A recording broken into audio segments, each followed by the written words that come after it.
সংস্কার ও নির্বাচন ইস্যুকে ছাপিয়ে রাজনৈতিক অঙ্গনে এখন আলোচনার কেন্দ্রবিন্দুতে পরিণত হয়েছে চট্টগ্রাম বন্দর ব্যবস্থাপনা এবং মানবিক করিডোর ইস্যু। অন্যদিকে ঢাকা যেন পরিণত হয়েছে দাবির শহরে। ছোট বড় বিভিন্ন ইস্যুকে কেন্দ্র করে মুহূর্তেই উত্তপ্ত হয়ে উঠছে রাজপথ। শুধু রাজপথই নয়, প্রশাসনের প্রাণকেন্দ্র সচিবালয় থেকে শুরু করে বাদ যাচ্ছে না সরকারি দপ্তরও। কেন একের পর এক বিরতিহীনভাবে চলছে দাবি দেওয়ার মৌসুম? এসবই আজকের আলোচনায় আনতে চাই। দর্শক, আমি ফারনাজ জুই সবাইকে আমন্ত্রণ জানিয়ে শুরু করছি দেশ টেলিভিশনের নিয়মিত আয়োজন দেশ সাম্প্রতিক। নিবেদন করছি Arail angle channel and square বার। আজকের আলোচনায় আমরা আমন্ত্রণ জানিয়েছি দুজন সম্মানিত অতিথিকে। চলুন একে একে পরিচিত হই। স্টুডিওতে আছেন ডক্টর আব্দুল্লাল মামুন, সমাজ ও রাজনৈতিক বিশ্লেষক ও শিক্ষক, ঢাকা বিশ্ববিদ্যালয়। সেই সঙ্গে আরও আছেন এম এ আজিজ, সিনিয়র সাংবাদিক ও কলামিস্ট। দুজনকে আমন্ত্রণ জানাচ্ছি আজকের আলোচনায়। জনাব এম এ আজিজ, আপনাকে দিয়ে আলোচনাটা শুরু করি। বলছিলাম যে একের পর এক আন্দোলন, সংগ্রাম, কর্মসূচি, প্রতিবাদ, ঘেরাও সবকিছুই আমরা দেখতে পাচ্ছি এবং রাজধানীতে এক ধরনের অচলাবস্থা তৈরি হচ্ছে। সেই সঙ্গে যানজট রাজধানীবাসীর এখন নিত্যদিনের সঙ্গী। কেন? ধন্যবাদ আপনাকে। এখানে আলোচনার অনেকগুলো বিষয় আপনি এনেছেন। কারণ আমি পিছন থেকে শুরু করি। যানজট হবেই, কারণ একটা আইডিয়াল শহরে 25% শূন্য খালি জায়গা লাগে। আপনার আসে 60%, তার আবার 3% দখল হয়ে থাকে, ফুটপাত, দোকান ইত্যাদি। তো আপনার যতই ট্রান্সপোর্ট বাড়াবেন যানজট হতেই থাকবে। সুতরাং রাস্তার ধারণ ক্ষমতা অনুযায়ী যতক্ষণ যানবাহন না আনতে পারবেন ততক্ষণ পর্যন্ত এই যানজট থাকবে। এখন আমাদের দেশে তো জায়গাও নাই। আপনি ধরেন মালয়েশিয়ার মতো পুত্রজা, পাকিস্তানের মতো ইসলামাবাদ, এই শহর কিন্তু দেখেন সবসময় আপনার বায়ু দূষণ থেকে শুরু করে বসবাসের উপযোগী শহর হিসেবে ঢাকা শহর কখনো ফার্স্ট হয়, কখনো সেকেন্ড হয়, থার্ডের নিচে নামে না। অর্থাৎ এতে প্রমাণিত যে এই শহরটা আসলে মানুষের বসবাসের অনুপযুক্ত হয়ে গেছে। এই শহর অন্তত পক্ষে রিলোকেট করা উচিত, অন্তত অ্যাডমিনিস্ট্রেটিভ শহরটা আলাদা জায়গা হওয়া উচিত। সেটা তো এখন কোনো পরিকল্পনার মধ্যে নাই। সুতরাং যানজট চলবে, এটা মাথায় নিয়েই চলবে। হয়তো একটু কমানো যেতে পারে, কিন্তু যেহেতু রাজনৈতিক অস্থিরতা, সুতরাং এটা পারবে। যেমন বললেন ঢাকা শহরে আপনার আন্দোলনের নগরী। আপনি দেখেন এখন একমাত্র ঢাকায় এই সিটি কর্পোরেশন, দক্ষিণ সিটি কর্পোরেশন আন্দোলন ছাড়া যতগুলো আন্দোলন হয়েছে অধিকাংশই দেখেন ছাত্রদের আন্দোলন, অধিকাংশই। আপনি দেখেন এই আন্দোলনগুলো কেন হয়? দুটো কারণ। একটা হলো 5ই আগস্টের আন্দোলনের কারণে ছাত্রদের মনোজগতে একটা বিরাট পরিবর্তন হয়েছে, যে চাপ দিলেই দাবি আদায় হয়, এটা এক। দুই হলো ধরেন এই যে 11 তারিখে, এই মাসের 11 তারিখে 144 ধারা আপনার ভায়োলেট করে যে সময় দিল, এই যে সব পার্টি, ওই যে হাসনাতের নেতৃত্বে যে যমুনা ঘেরাও করা হলো, তখন তো আপনার ঠান্ডা পানি টানি দিল, 1 ঘন্টা সময় দিল, তার ভিতরে দাবি আদায় হয়ে গেল। সুতরাং এখন সবাই এই জন্য ভাবে যে চাপ দিলে, আন্দোলন নামলে চাপ দিলেই তো দাবি আদায় হয়, সুতরাং চাপে। আর এই আন্দোলনগুলো অধিকাংশই করতেছে ছাত্ররা। সুতরাং এইটা হচ্ছে কি, উপযুক্ত ব্যবস্থা সরকারের পক্ষ থেকে নেওয়া হচ্ছে না। প্রথম দিকে তো সরকারের পক্ষ থেকে বলা হয়েছে যার যার দাবি আপনারা করেন, আন্দোলন করেন, হ্যাঁ। তো এটা তো হয় না। রাষ্ট্র চালাতে হলে চেক অ্যান্ড ব্যালেন্স তো দরকার আছে। ধরেন এই জগন্নাথ বিশ্ববিদ্যালয়ের আন্দোলন হলো, 3 দিন আন্দোলনের পরে সব দাবি মেনে নিলেন ইউজির মাধ্যমে। আলোচনা করলে তো এখানে আমার ব্যক্তিগত ওপিনিয়ন অন্যায্য দাবিও তো ছিল। আপনি আবাসিক ভাতা 70%, ওটা তো রেসিডেন্সিয়াল ইউনিভার্সিটি না। যে ছাত্র ভর্তি হয়েছে সেটা ওখানে জায়গা বুঝেই ভর্তি হয়েছে। এখন ধরেন তাদের সমস্যা আছে, অনেক সমস্যা আছে, বুঝলাম, কিন্তু 70% ভাতা দিবেন, আবাসিক ভাতা, এই এই এই 70% ছেলেকে ভাতা দিবেন, এই দাবি যে বাঁধলেন, কোথার থেকে দিবেন? তারপরে একটা ফাঁক রাখছে, কিন্তু বলছে যে খুব দ্রুত কাজ শুরু হবে। একটাকে দাবি পাশ করা চাইছে না তারা, বাজেট পাশ অনতিবিলম্বে। এবং সেকেন্ড, তাদের যে বুড়িগঙ্গার উপরে যে প্রজেক্ট, এটাও ঠিক, শহরের বাইরে নেওয়া উচিত, হ্যাঁ। তো ওই একটাকে পাশ করতে হবে। তো সরকার, অন্তর্বর্তীকালীন সরকার টাকা কোথায় পাবে? ওনারা বলছেন, ফাঁক দিয়ে বলে দিচ্ছেন কাজ শুরু করব। তো কাজ তো শুরু করলে তো হবে না, একটা ইটে গাঁথলেও তো কাজ শুরু হয়। আবার আন্দোলন ওরাই নামবে পরে। এই জন্য আমি বলছি যে একটা আন্দোলনের দাবি মানা হয় এমন পর্যায়ে যে আন্দোলনের চাপ দেয়, দাবি আদায় করা হয়, অর্থাৎ আন্দোলন এই সরকারের যে স্টেপিংগুলো নেওয়া হয় এতেই আন্দোলন আর উস্কায় দেওয়া হচ্ছে। আর এই সিটি কর্পোরেশনের যে আন্দোলনটা হয়েছে এটা হলো যে কোর্টের রায় হয়ে গেছে, আপনার ইলেকশন কমিশন থেকে প্রজ্ঞাপন জারি হয়ে গেছে, এখানে আপনার এলজিআরডি মিনিস্ট্রি ওথ পড়াবে, সেখানে ল মিনিস্ট্রিতে আপনার কি কি তার সমস্যা বাড়ছে তার ভেটিং চাইছে। কেন আপনি কোর্টে যাবেন, কোর্ট রায় দিছে, আপত্তি থাকলে কোর্টে যাবেন, কোর্টে না গিয়ে আপনি এখন আজকে দেখলাম যে তার ভেরিফাইড ফেসবুকে দেখা 10টা সমস্যা দাঁড় করে দিয়েছে। আইনি জটিলতার কথা উল্লেখ করেছে আসিফ মাহমুদ। আইনি জটিলতা ওনার দেখার দায়িত্ব নাকি? এলজিআরডি মিনিস্ট্রি দেখার দরকার নাকি? আইনি জটিলতা থাকবে, কোর্ট দেখবে, যদি হয়ে থাকে তাহলে কোর্টে গেল না কেন? যেমনটি আসিফ মাহমুদ সজীব ভাইয়া বলেছে যে বিএনপি গায়ের জোরে নগর ভবন বন্ধ করে আন্দোলন করছে। গায়ের জোরে তো উনিও বসে আছে, উনি গায়ের জোরে বসে নাই, উনি হেলিকপ্টারে চড়ছেন, উনি তো অপরাধ নয়। ওই ছাত্ররা তো কেমোথেরাপি খেয়ে গেছে, আস্তে আস্তে ছোট হয়ে যেতেছে। নূতন বন্দোবস্ত, একে কোর্টের রায় আটকায় দেওয়া নূতন বন্দোবস্ত নাকি? আপনার আইনের শাসন থাকবে না, সুশাসন থাকবে না? আপনি কোর্টে আপত্তি থাকলে কোর্টে যাইতেন, কোর্টে আবার অ্যাপ্লাই করতেন যে এটা এইভাবে রং হয়েছে, ভুল হয়েছে, সেখান থেকে কারেকশন আনতেন। আপনি নিজে ক্ষমতা বলে, মিনিস্ট্রির ক্ষমতা বলে ওত না নিয়ে আটকায় রাখছেন কেন? জনাব এম এ আজিজ, এই বিষয়ে কিন্তু ইশরাক হোসেন একটি ফেসবুক পোস্ট দিয়েছেন। তিনি লিখেছেন, মেয়র ফেয়র কিছু না, অন্তর্বর্তী সরকারের কতিপয় ব্যক্তির অন্তরে ক্ষমতার লোভ ও এটি চিরস্থায়ী করার কুৎসিত সত্যটা বের করে আনাটাই ছিল মুখ্য উদ্দেশ্য। আসলেই কেমন কোন উদ্দেশ্য অন্তর্বর্তী সরকারের মাঝে দেখেন? হলো যে ওনার ভাষাটা আমার বিবেচনায় একটু কর্কশ হয়ে গেছে, উনি তো এ ভাষায় কথা বলেন না, কিন্তু তারপরেও এটার অর্থ যদি আমি বুঝি, উত্তরে একটা প্রশাসক বসায় দিছে না, এনারা বোধহয় এখানেও দক্ষিণেও একটা প্রশাসক বসায় দিতে চাইছিল। এইটা এই রায় দিয়ে গোলটোগোল্লা পাকিয়ে গেছে, এখানে প্রশাসক বসাইতে পারতেছে না, কারণ উনি তো এলজিআরডি উপদেষ্টা, দুই জায়গায় প্রশাসক হলে ঢাকা শহরটা নিয়ন্ত্রণে থাকতো। হ্যাঁ, এখন তো দক্ষিণের মেয়র যদি বসে যায় তাহলে একটা অংশ তো দক্ষিণের মেয়রই তো ইম্পর্টেন্ট এদিক থেকে, যদিও দুইটাই ইম্পর্টেন্ট। ধরেন ওখানে প্রশাসক, ওখানে কোনো উন্নতি হয়েছে, কোনো সেবা ব্যাহত হয়েছে। আমি তো বলতেছি যে মেয়র তো ছিলই না বহুদিন, এখন যদি প্রশ্ন অনেক আবার প্রশ্ন তুলছে যে মেয়রের তো সময় চলে গেছে। রায় যখন দিয়েছিল তখন কিন্তু সময় ছিল, এখন রায় চলে গেছে। কিন্তু সাদেক হোসেন খোকা মনে আছে, তার বাবা মেয়র ছিল তখন দেখছে সাদেক হোসেন খোকা যদি নির্বাচনে আসে তাহলে সে তাকে দিয়েই প্রতিদ্বন্দ্বিতা করাবে, ফেল করবে, তখন ওই সময় নিয়ে দুইটা এই উত্তর দক্ষিণ করলো। আরেকটি বিষয় জানতে চাই, যেমনটি ইশরাক হোসেন বলেছে যে সত্যটা বের করে আনাটাই ছিল মুখ্য উদ্দেশ্য।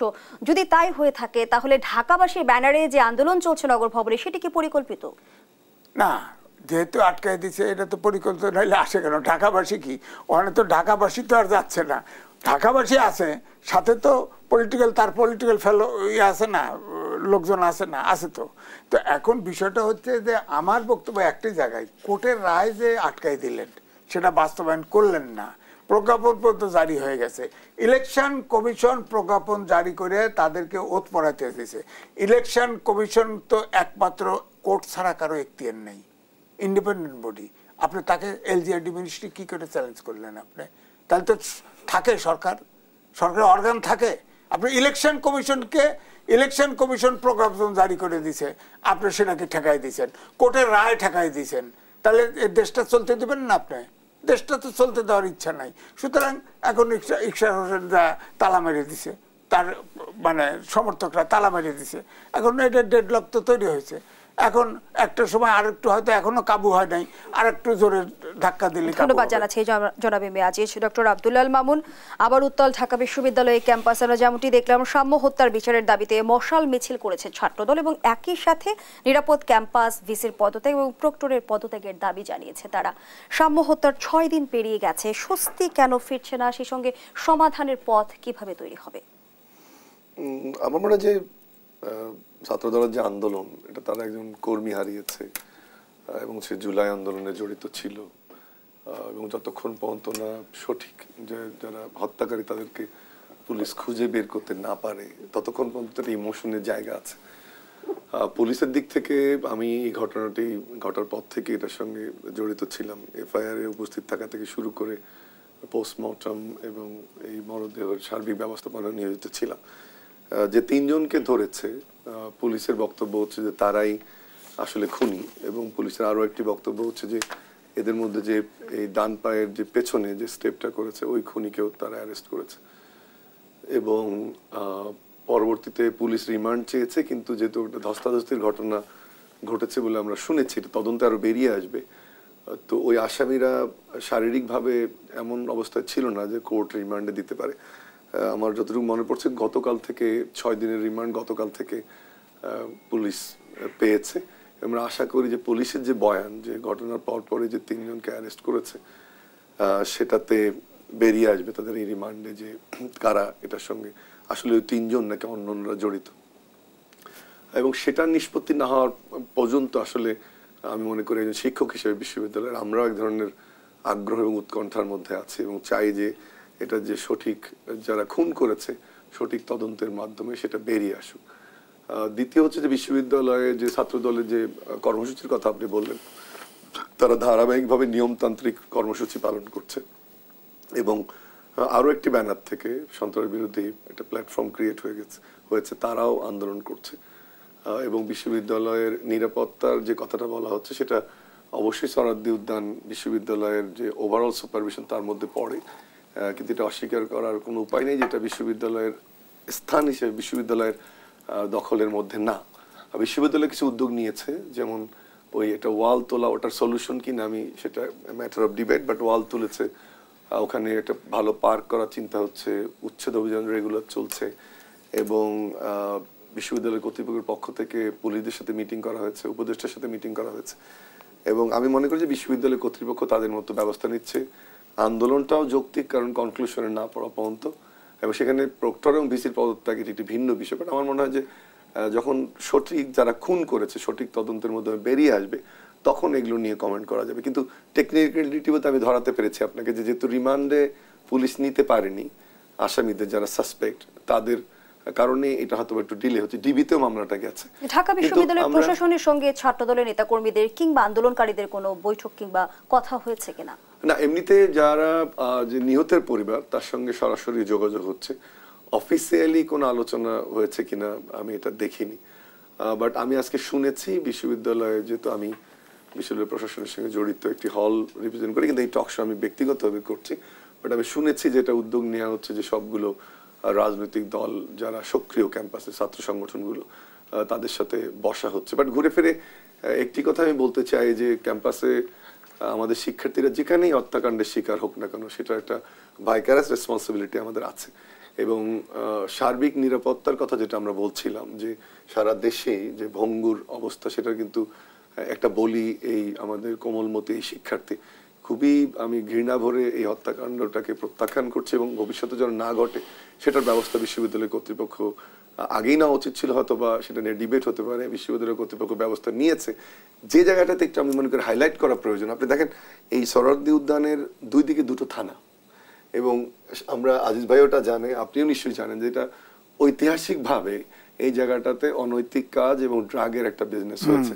তো এই আঙ্গুলটা তো তুলতে হবে। বিশ্ববিদ্যালয় প্রশাসনের ব্যর্থতা কতটুকু সেটা নিরূপণ করা যাবে ভিন্ন হবে, এবং এই আন্দোলনের যৌক্তিকতা নিরূপণ করা যাবে ভিন্ন হবে, কিন্তু এটা তো বাস্তবতা। নিরাপত্তা নিশ্চিতের দায়িত্ব নিশ্চয়ই প্রশাসনের। অবশ্যই প্রশাসন তো দায়িত্ব নেবে। আর তিনি দেখেন যে বিশ্ববিদ্যালয় কর্তৃপক্ষ যেমন চিঠি দিয়েছে থানাতে, পুলিশ হেডকোয়ার্টারে, শিক্ষার্থীরাও কিন্তু বিভিন্ন সময় তাদের দাবি দাওয়া এটা নিয়ে করেছে। আশ্চর্যজনক ভাবে যে এই বিপ্লব পরবর্তী অবস্থায় বা অভ্যুত্থান পরবর্তী অবস্থায় এটা একটা পরিবর্তন হওয়ার কথা ছিল, সেটা কিন্তু হয়নি। আমি সুস্পষ্ট ভাবে অবশ্যই পুলিশের দিকে আঙ্গুল তুলবো যে কেন এটা হলো না। এখন তো কোনো রাজনৈতিক দল বলছে তারা তো পার্কের নিয়ন্ত্রণ নেই বা এটা হচ্ছে না। আরেকটি পয়েন্ট গুরুত্বপূর্ণ, যে এই পার্কটিকে হয়তো বা রমনা পার্কের মতো করে সুন্দর করে গড়ে তোলা যেত, কিন্তু আওয়ামী লীগ সরকারের যে পরিকল্পিতভাবে রাজনৈতিক দলের সমাবেশকে কারাগারবন্দি করা, সেই কারাগারটার স্থানটা ছিল কিন্তু সোহরাওয়ার্দী উদ্যান। এবং যে কারণে ওখানে যতগুলো প্রজেক্ট নিয়েছে, যে কারণে সারা বছর 6টা 7টা 10টা প্রোগ্রাম হচ্ছে, কোনো প্ল্যান্টেশনও হয়নি। স্বাধীনতা যুদ্ধের স্মৃতি ফলক নামে যে মনুমেন্টগুলো হয়েছে তারও ব্যবহার হয়নি। এত বড় একটা মাঠ যখন পড়ে আছে, আমি শুনলাম যে গড়ে নাকি 3 থেকে 400 ভবঘুরে সেখানে অবস্থান করে, মাদকাসক্তরা অবস্থান করে, তাদেরও কিন্তু সামাজিক রিহ্যাবিলিটেশনের দায়িত্ব আমাদের। শুধু অ্যারেস্ট করে তো পুরে ফেললে হবে না। এটাই দুঃখজনক যে সরকারের দিক থেকে এদের জন্য যেমন যারা দায়িত্বে আছে এই পার্কগুলো, তারা যেমন ব্যবস্থা নেয়নি, পুলিশ প্রশাসনও ব্যর্থ হয়েছে এবং তার কারণে কিন্তু আজকে এরকম একটি ঘটনার শিকার। শুধুমাত্র শিক্ষাঙ্গন, আমরা দেখছি যে যৌক্তিক অযৌক্তিক যে কোনো দাবিতে মুহূর্তে উত্তাল হয়ে যাচ্ছে রাজপথ এবং সরকারি দপ্তর থেকে শুরু করে সচিবালয়ের সব ক্ষেত্রেই কিন্তু আমরা দেখছি যে এক ধরনের জিম্মি দশার প্রবণতা তৈরি হয়েছে। এই বিষয়গুলো কি আসলে কাকতালীয় না নেপথ্যে অন্য কোনো কারণ আছে? আমি সেই আলোচনায় ফিরতে চাই বিরতির পর। দর্শক, দেশ সাম্প্রতিকের রিপোর্টে একটা বিরতি নিচ্ছি, সাথেই থাকুন। আবারও আমন্ত্রণ, আপনারা দেখছেন দেশ সাম্প্রতিক, নিবেদন করছে Arail angle channel and square বার। আমরা আবারও ফিরছি আলোচনায়।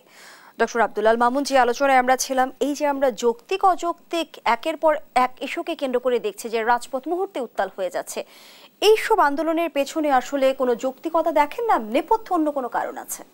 না, একটা জিনিস তো স্বীকার করতে হবে যে অনেক জুলুম নির্যাতন হয়েছে এবং অনেককে অধিকার বঞ্চিত করা হয়েছে, আবার রাজনৈতিক কারণে কাউকে বঞ্চিত করা হয়েছে বা নিষ্পেষণের শিকার হয়েছে অনেকে। সেটা কিন্তু একটা দিক ভুলে গেলে হবে না।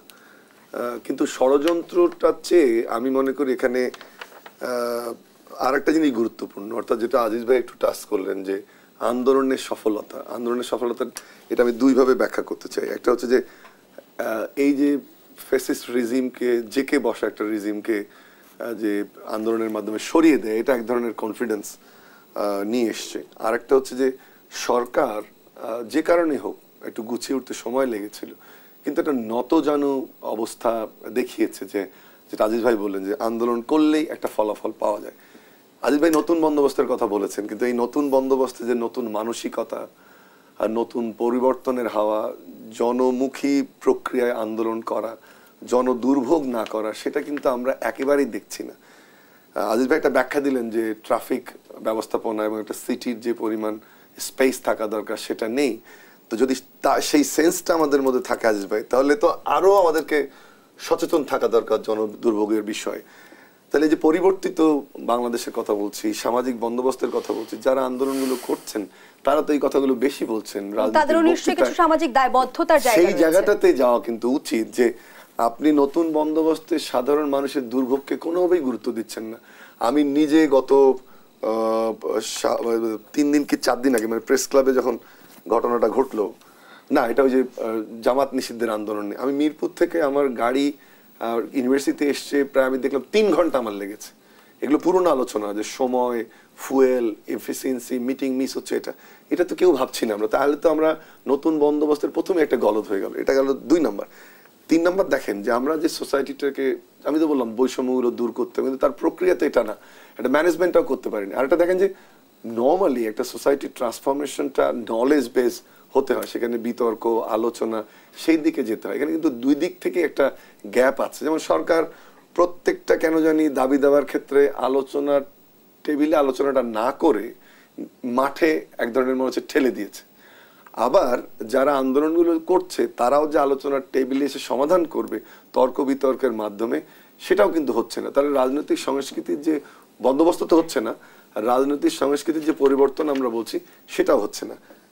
তৃতীয় আরেকটা জিনিস যোগ করি যে আমরা দীর্ঘদিন থেকে বলে এসেছি যে নির্ধারিত স্থানে জনসেবাটা, জনসভা হোক, দাবি দাবা আদায় করা হোক। এর আগে আওয়ামী লীগ এটাকে চেষ্টা করছে কিন্তু কন্ট্রোল মেকানিজমের মাধ্যমে, তাদের মতো করে। কিন্তু এবার মতো একটা সুযোগ ছিল যে এটাকে সেন্সিবলি প্রমোট করে ডিসকাশনের মাধ্যমে এগুলোকে, আন্দোলনগুলোকে নির্ধারিত জায়গায় নিয়ে যাওয়ার জন্য, নির্ধারিত দিনে নিয়ে যাওয়ার জন্য, নির্ধারিত সময় নিয়ে যাওয়ার জন্য, সেটাও কিন্তু আমরা ব্যর্থ হয়েছি। একটা উদাহরণ দেই এই ক্ষেত্রে। দেখেন আমেরিকাতে তাদের প্রেসিডেন্ট নির্বাচনের এত মিছিল মিটিং আমাদের যে রক্তের মধ্যে থেকে গেছে।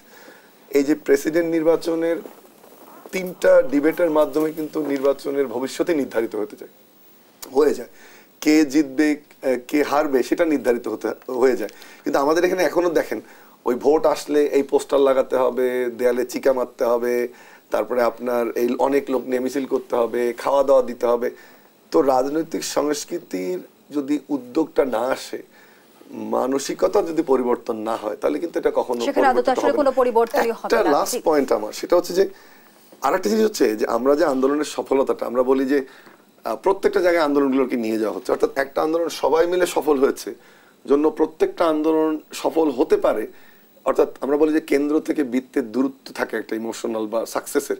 কেউ 500 মিটার দৌড়ে চ্যাম্পিয়ন হয়েছে জন্য 5 তলা থেকে লাভ দিতে পারবে, এই সফলতাটা আসবে, সেটা ভাবা উচিত না। কিন্তু সরকারের কিছু কিছু অ্যাক্টে একেবারে দেখা যাচ্ছে যে ওই মাত্রাটাও আর নাই, অর্থাৎ মিশে গেছে, সবাই উৎসাহিত হয়ে যাচ্ছে আসলে আন্দোলনের ক্ষেত্রে। ধন্যবাদ জানাচ্ছি এই জায়গাটাতে ব্যবস্থা নিতে হবে দ্রুত। জি, জনাব এম এ আজিজ, বিএনপি স্থায়ী কমিটির সদস্য, সালাউদ্দিন আহমেদ যেমনটি বলেছেন, আমরা পরিষ্কার ভাষায় বলতে চাই, যত দ্রুত সম্ভব জাতীয় নির্বাচনের আয়োজন করুন, সেটাই ছিল আপনাদের প্রতিশ্রুতি। আমরা নম্রভাবে কথা বললে সেটিকে দুর্বলতা ভাববেন না, আমাদের বক্তব্য উপেক্ষা করা হলে পরিণাম শুভ হবে না। সামনের দিনে কি নির্বাচনের দাবিকে কেন্দ্র করে বিএনপি হার্ডলাইনে যেতে পারে? আমার তো মনে হয় তাই। কারণ হচ্ছে এই সরকার অন্তর্বর্তীকালীন সরকার, এটা মাথায় নেই। প্রেস সেক্রেটারি তো বলেইছে এই সরকার যা ইচ্ছে তাই, সব ম্যান্ডেট আছে, সব কাজ করতে পারে। এই ধরেন করিডোর দিচ্ছে, এই ধরেন পোর্ট দিচ্ছে, এই অস্ত্র কারখানা করতেছে, কত কিছু করতেছে। জনগণ কোনো রাজনৈতিক দলের সাথে আলোচনা নাই, কিচ্ছু নাই। হ্যাঁ, সবার সাথে আলোচনা করে তো করবে। এগুলো তো এই বিষয়গুলো কি আসলে অন্তর্বর্তী সরকার এককভাবে সিদ্ধান্ত নিতে পারে না? এটা তো নৈতিকভাবে পারে না, তো পারে না, কিন্তু করে। কিন্তু আপনি দেখেন, আমি এই জন্য বলি, এই সরকার হচ্ছে 3 ভাগের 1 ভাগ হচ্ছে ডুয়েল সিটিজেন, আন্তর্জাতিক। আমি এর নাম দিয়েছি আন্তর্জাতিক সরকার।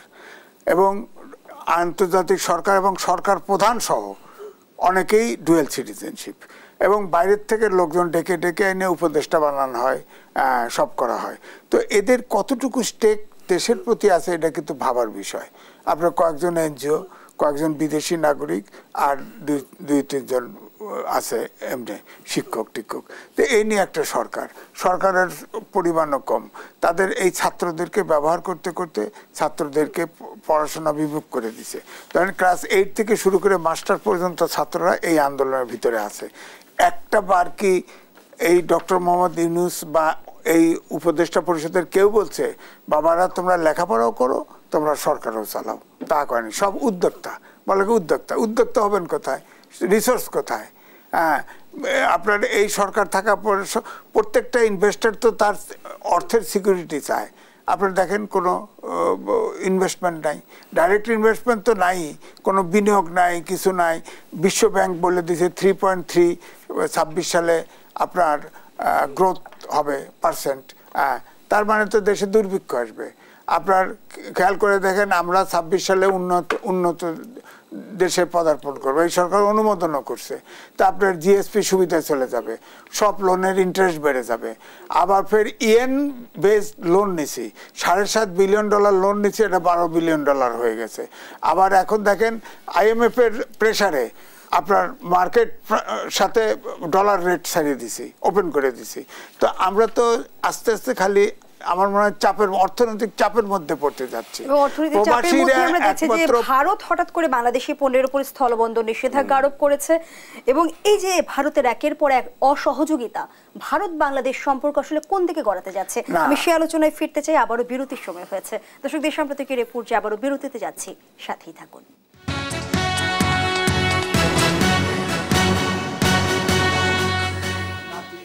আবার আমন্ত্রণ, আপনারা দেখছেন দেশ টেলিভিশনের নিয়মিত আয়োজন দেশ সাম্প্রতিক। নিবেদন করছে Arail angle, channel and square বার। আমরা আবারও ফিরছি আলোচনায়। জনাব এম এ আজিজ, যে আলোচনায় আমরা ছিলাম ভারতের একের পর এক অসহযোগিতামূলক সিদ্ধান্ত, বাংলাদেশ ভারত ভবিষ্যৎ আসলে কোন দিকে গড়াচ্ছে? দেখেন, আগে বলতাম যে দক্ষিণ এশিয়ার কোনো দেশের সাথে ভারতের সম্পর্ক নেই, এখন এশিয়ার মধ্যে কোনো দেশের সাথে সম্পর্ক নেই। এবং যত পরাশক্তি আছে তাদের কারোর সাথে সম্পর্ক নাই, রাশিয়ার সাথে একটু একটু সম্পর্ক মেনটেন করে। এখন আমাদের এই পতিত সরকার প্রধান যতদিন ভারতে থাকবে ততদিন ভারতের সাথে এই টানাপোড়েন থাকবেই, এরপরেও থাকবে। কারণ তাদের চরিত্রটাই হচ্ছে শোষণ করা, বন্ধুত্ব করা না।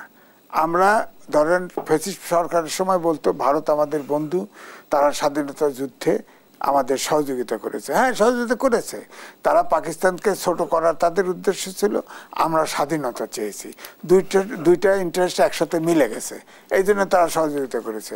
এখন যেটা হয়েছে, ধরেন আগে আপনার ভিসা বন্ধ করছে, আপনি দেখেন, তারপরে পড়াশোনার জন্য বাংলাদেশ থেকে যায় না, চিকিৎসার জন্য যায় না, হাট বাজার করতে যায় না, তাদের দেশেই ক্রাইসিস শুরু হয়ে গেছে, খাকা।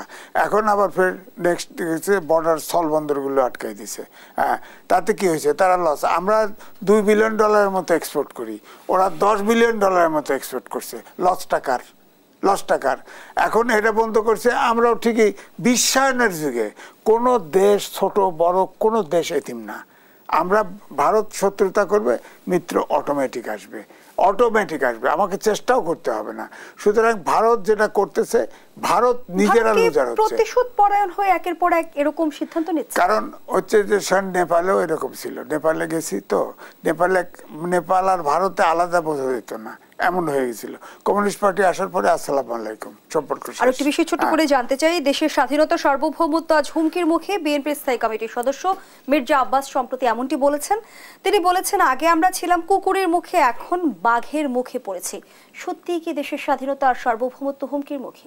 দেখেন, আমি যখন ইন্ডিপেন্ডেন্টের নিউজ এডিটর ছিলাম, তখন চিটাগাং থেকে আপনার শেরপুর পর্যন্ত আমি পাহাড় দিয়ে হেঁটে 6টা রিপোর্ট করেছিলাম। পাহাড়ি অঞ্চলের সব খবর আমার কাছে আছে। তো আপনার দেখেন, ওই সময় দেখছি, আজ থেকে 12 বছর আগে দেখেছি যে 10-15 বছর আগে জঙ্গলের ভিতরে পাদ্রীরা বসে আছে। আগে সনাতন ধর্ম ছিল। শহীদ প্রেসিডেন্ট জিয়া রহমানের সময় কিছু রিসেটেলার ছাড়া এখন 98% সব খ্রিস্টান হয়ে গেছে। এবং একটা প্ল্যান আছে যে ওই আরাকান, আপনার আমাদের 3 হিল ডিস্ট্রিক্ট, তিব্বত, মিজোরাম, এটা নিয়ে আলাদা একটা দেশ হবে।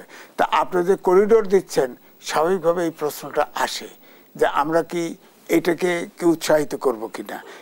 এইটা জাতিসংঘের জটিল কোন সমীকরণে আমরা পড়তে যাচ্ছি না। আমি এটা লিখছিলাম যুগান্তরে আজ থেকে সেই আপনার 17 সালে। এখন তো পুরো রাজনীতির ফাঁদে আমরা আসছি। ধন্যবাদ জানাচ্ছি ডক্টর আব্দুল আল মামুন। গত মার্চে চীন সফরে প্রধান উপদেষ্টা বলেছেন, 7 সিস্টার্স স্থলবিশিষ্ট এই অঞ্চলের জন্য সমুদ্রের একমাত্র অভিভাবক হলো বাংলাদেশ। এরপর আমরা দেখেছি যে ভারতীয় মিডিয়া থেকে শুরু করে আমরা নানামুখী আলোচনা দেখেছি, অনেকটা নড়ে চড়ে বসেছিল ভারত।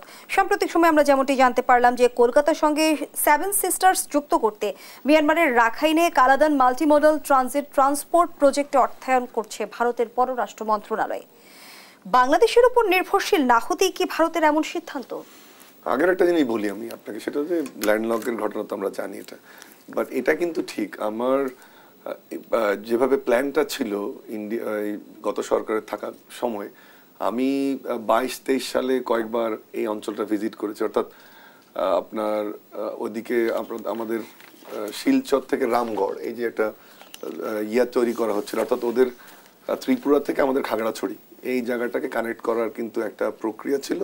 তার আগে আরেকটা জিনিস মাথায় রাখতে হবে যে ফেনী নদীর উপর দিয়ে যে ব্রিজ হয়েছে, মৈত্রী ব্রিজ, সেটা কিন্তু দূরত্বটা 110 কিলোমিটার মতো নিয়ে এসছে এমনিতে। আর ওদিক দিয়ে ছিল যে ত্রিপুরা থেকে এটাকে কানেক্ট করা আমাদের মাতারবাড়ি ডিপ পোর্টের উপরে। এবং সেখানে একটা আমি যখন ওই জায়গাগুলো ভিজিট করেছি, অর্থাৎ নর্থ ইস্টের বিভিন্ন ডিস্ট্রিক্ট, এটা মেঘালয়, ত্রিপুরা, আসাম, সবগুলো আমার প্রজেক্টের কাজে এবং ফিজিবিলিটি স্টাডি টিমে আমি যুক্ত ছিলাম জাপানিজ সাইডে। তখন কিন্তু এক ধরনের উৎসব দেখেছি, মনে হচ্ছে যে 45-এর পরে বাঁধার আনন্দ, যে অর্থাৎ ডিপ সি পোর্ট কানেক্টেড হচ্ছে, দারুণ বিজনেস সম্ভাবনা। এবং তখন কিন্তু আমাদের সিলেট অঞ্চলে, আমাদের চিটাং অঞ্চলে বেশ কিছু ইপিজেড তখন ডেভেলপ করা হচ্ছিল। এবং আপনি যে আমাদের নরসিংদীর 2500-এ কিন্তু একটা জাপানিজ স্পেশাল ইকোনমিক জোন হচ্ছে। আইডিয়াটা ছিল যে ওখানকার যে স্ট্রেংথ আপনার নর্থ ইস্টের, সেটাকে রিসোর্স হিসেবে ইউজ করে, অর্থাৎ কাঁচামাল হিসেবে ইউজ করে আমাদের এখানে প্রসেস করে একদম এটা বে অফ বেঙ্গল দিয়ে আমাদের ডিপ সি পোর্ট দিয়ে ইন্টারন্যাশনাল ট্রেডে যাবে। সেটা কিন্তু এক ধরনের ধাক্কা খেয়েছে আমাদের এখানে পলিটিক্যাল সিচুয়েশনের কারণে। দ্বিতীয়টা হচ্ছে যে আপনি যে রোডটার কথা বললেন, এটা তো একটা দীর্ঘদিনের ড্রিম ইন্ডিয়ার, এবং দে হ্যাভ ইনভেস্টেড এনাফ। এখন যেটা প্রবলেম তৈরি হচ্ছে, যে রোডটা তারা ডেভেলপ করেছিল আগে টু কানেক্ট আসিয়ান, সেটা কিন্তু এখন একটা ঝুঁকির সম্মুখীন। এই জন্য তারা ডিফারেন্ট অ্যাপ্রোচ দরকার, ডিফারেন্ট রোড দরকার। আর নর্থ ইস্টের ঠিক এই কারণেই যে আমরা ডিপ সি পোর্টে অ্যাক্সেস দিব না বা বাংলাদেশের আনরেস্টের যে অন্যতম কারণ তা না, বাট মাথায় রাখতে হবে যে নর্থ ইস্টের মেইন যে ইস্যুটা, ইনসার্জেন্সি যে ইস্যুটা যে ফেস করছে ইন্ডিয়া দীর্ঘদিন, তার মূল কারণ কিন্তু পশ্চাৎপদ জনসাধারণ, যে মানুষের এখনো জীবনযাত্রা অত্যন্ত, আমি জানি না আপনারা শিলং টিলং ভিজিট করেছেন কিনা বা অন্য অন্য অঞ্চল, মিজোরাম টিজোরাম ভিজিট করেছে, এইটা আমার ঘোরার সুযোগ হয়েছে। এখনো কিন্তু মানুষ নিদারুণ বৈষম্যের শিকার এবং ইন্ডিয়ার অন্যান্য অঞ্চল থেকে অনেক পিছিয়ে। এটা তাদের একটা থ্রেট।